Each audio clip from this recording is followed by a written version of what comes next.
Assalamu alaikum, I'm Aisha and you're watching SAMAA News. Here are today's headlines. Interior Minister Saeed Mohsin Raza Naqvi conveyed a goodwill message from President Asif Ali Zardari and Prime Minister Shehbaz Sharif to Iranian President Masoud Pezeshkian during a meeting in Tehran. According to Iran's ISNA news agency, the meeting focused on regional developments, matters of mutual interest, and ongoing diplomatic efforts linked to the Islamabad Memorandum of Understanding between Iran and the United States. A high-level Iranian delegation has departed for Switzerland for a new round of talks with the United States, as diplomatic efforts to advance the recent US-Iran agreement continue. According to Iranian state media, the delegation is led by Chief Negotiator Mohammad Bakir Kalibaf and includes Foreign Minister Abbas Araghchi, along with senior security, central bank and energy officials. Meanwhile, US Vice President J.D. Vance is also expected to travel for the negotiations, which Pakistan says are scheduled to begin on Sunday. The talks come as fighting continues in Lebanon despite broader regional peace efforts. The United States says the Strait of Hormuz remains open, despite Iranian claims that the strategic waterway has been closed. A spokesperson for US Central Command said commercial traffic continues to move through the strait, and that American forces are closely monitoring the situation to ensure freedom of navigation. The statement comes amid heightened tensions in the Gulf, where the Strait of Hormuz remains a critical route for global oil and gas shipments.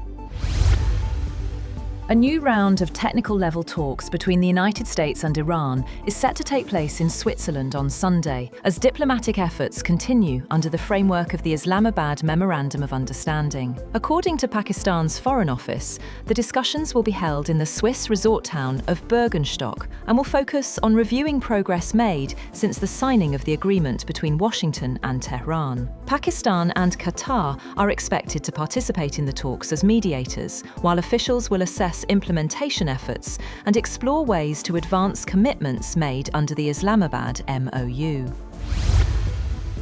US Vice President J.D. Vance says he expects to travel to Switzerland soon for talks with Iran, as efforts continue to advance the interim agreement aimed at ending months of conflict between Washington and Tehran. The development comes as Iran's Islamic Revolutionary Guard Corps, or IRGC, declared the Strait of Hormuz closed once again, accusing the United States and Israel of violating ceasefire commitments. The IRGC warned vessels against approaching the strategic waterway, citing ongoing tensions in Lebanon and concerns over regional security, raising fresh uncertainty over one of the world's most important energy transit routes.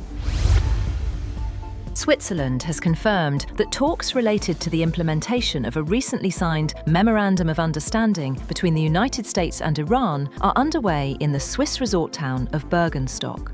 According to the Swiss Foreign Ministry, Switzerland is providing a confidential and trustworthy environment for the negotiations. The ministry said diplomats from several countries are actively working to maintain dialogue between the parties. However, Swiss authorities declined to provide details about participants.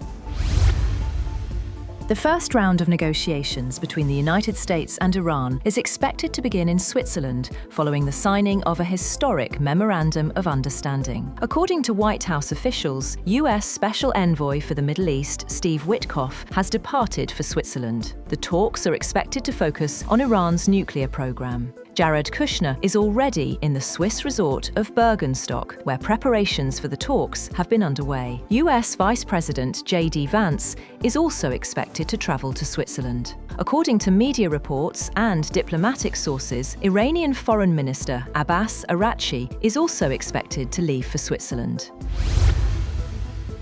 Meanwhile, US President Donald Trump has once again warned Iran that it has just 60 days to reach a final agreement with Washington, saying failure to do so could trigger actions that Tehran will not like. Speaking at the unveiling ceremony of a new Air Force One aircraft, Trump expressed confidence that diplomacy would prevail, but made clear that the United States was prepared to act if negotiations stalled. Separately, Trump praised Pakistan's leadership and acknowledged its role in helping facilitate negotiations related to the US-Iran agreement.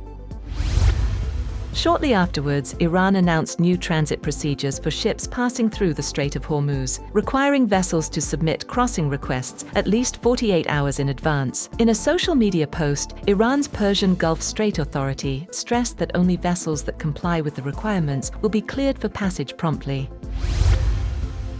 Iran says it will maintain the current status of its nuclear program until a final agreement is reached with the United States. Foreign Ministry spokesperson Esmail Baghaei also denied reports of new invitations for international inspections, saying future access to some nuclear sites will depend on ongoing negotiations.